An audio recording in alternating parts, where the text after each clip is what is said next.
अखण्डमण्डलाकारम्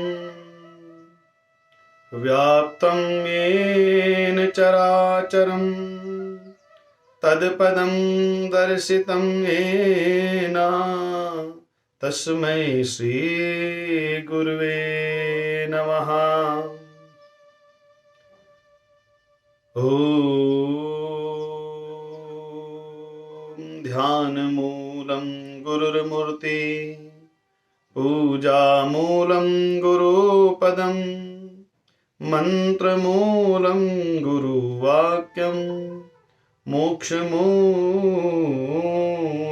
गुरुकृपा। वसुदेवसुतं देवं कंसचाणूरमर्दनं देवकी परमानन्दं कृष्णं वन्दे जगद्गुरुं।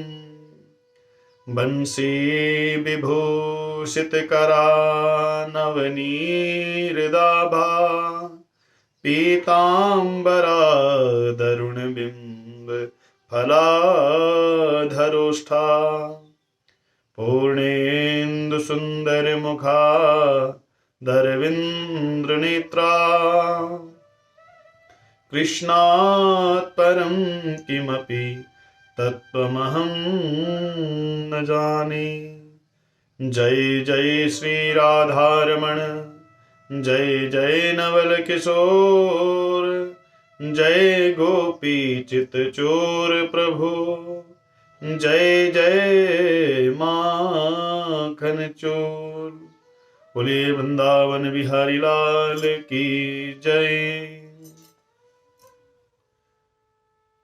आप सभी मित्रों को प्रणाम। आप सभी के हृदय में विराजमान परमात्मा की पावन ज्योति को वंदन। आप सभी को शरद पूर्णिमा की हार्दिक शुभकामनाएं। मित्रों, आप सभी जानते हैं कि अश्विनी मास में नवरात्र और विजयदशमी के बाद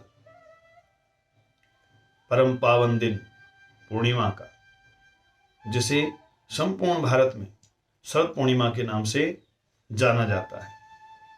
मित्रों, आइए आज इसी शरद पूर्णिमा के विषय में कुछ चर्चा करते हैं। मित्रों, आप सभी ने शरद पूर्णिमा के बारे में जरूर सुना होगा, लेकिन क्या हम ये जानते हैं मित्रों कि शरद पूर्णिमा के दिन मां लक्ष्मी का प्रादुर्भाव भी हुआ था। देवासुर संग्राम और उसके बाद जब समुद्र मंथन हुआ, तो समुद्र मंथन के बाद जो रत्न निकले, उस रत्नों में माता लक्ष्मी का जिस दिन प्राकट्य हुआ वो शरद पूर्णिमा का दिन था। इसलिए कुछ भक्त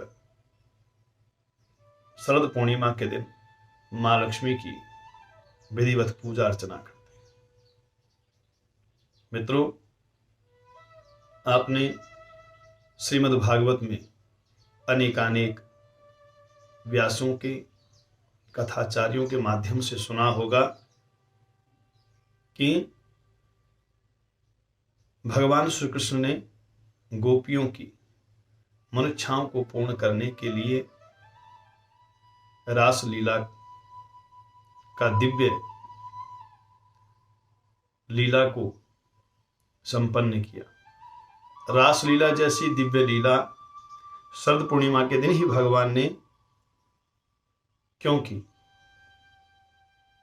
मित्रों, चंद्रमा अश्विनी मास की पूर्णिमा को ही 16 कला से परिपूर्ण होता है और ये पृथ्वी की कक्षा के बहुत नजदीक चंद्रमा अश्विनी पूर्णिमा को आता है।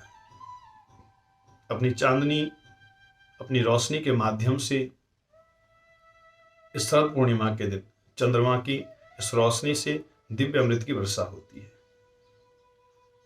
मित्रों, पूरे भारतवर्ष में शरद पूर्णिमा के दिन विद्वान लोग, गृहस्थ अपने घर में चावल और दूध से खीर बना करके चंद्रमा की रोशनी में उसको रखते हैं और फिर उसका सेवन करते हैं। कहा जाता है कि इस खीर का सेवन करने से शरीर में असाध्य रोग ठीक होते हैं और हमारा मनश्चक्र जो शांत नहीं रहता, उस मनश्चक्र को शांति मिलती है, जिससे भगवान की भक्ति और भगवान के चरणों का चिंतन करने में सहायता मिलती है। भगवान श्री कृष्ण ने भी जब देखा कि गोपियों की नवधा भक्ति में जब वो पारंगत हो गई है, नवधा भक्ति से जब उन्होंने भगवान कृष्ण को रिझा लिया, उन्हें काम क्रोध मोह अहंकार पर विजय प्राप्त कर ली, तो उसके बाद भगवान ने उनके साथ ये दिव्य रासलीला की। और ये रासलीला आज भी वृंदावन में, निधिवन में नित्य हो रही है, क्योंकि श्री राधा रानी और ठाकुर जी महाराज इस दिव्य लीला को नित्य प्रति वृंदावन में, निधिवन में करते हैं। तो मित्रों, भगवान कब हमारे साथ ऐसे दिव्य लीलाएं करते हैं? जब हमारा मनश्चक्र शांत हो जाए। भगवान पीता रात्रि सरदोत फुल्ल मल्लिका वीक्षरन्तुम मनश्चक्रे योग माया मुपाश्रितः। भगवान ने अपने भक्तों के मनश्चक्र को शांत करने के लिए शरद पूर्णिमा के दिन इस दिव्य रास लीला को आयोजन किया और सभी गोपियों को अपने पास बुलाया।